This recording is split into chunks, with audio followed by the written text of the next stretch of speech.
মেঘাদের স্কুলে ছিল ABC prize distribution day.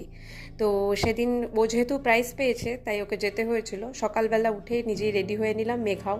তারপরে টিফিন গুছিয়ে নিলাম, টিফিনে নিয়েছিলাম স্যান্ডউইচ আর আঙুর।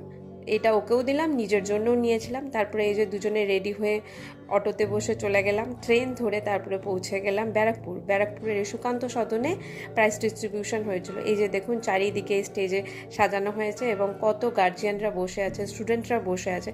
যারা যারা প্রাইজ পেয়েছে তারাই একমাত্র এসেছে। ধীরে ধীরে তারপরে সময় যাওয়ার পরেই শুরু হলো ফাংশন।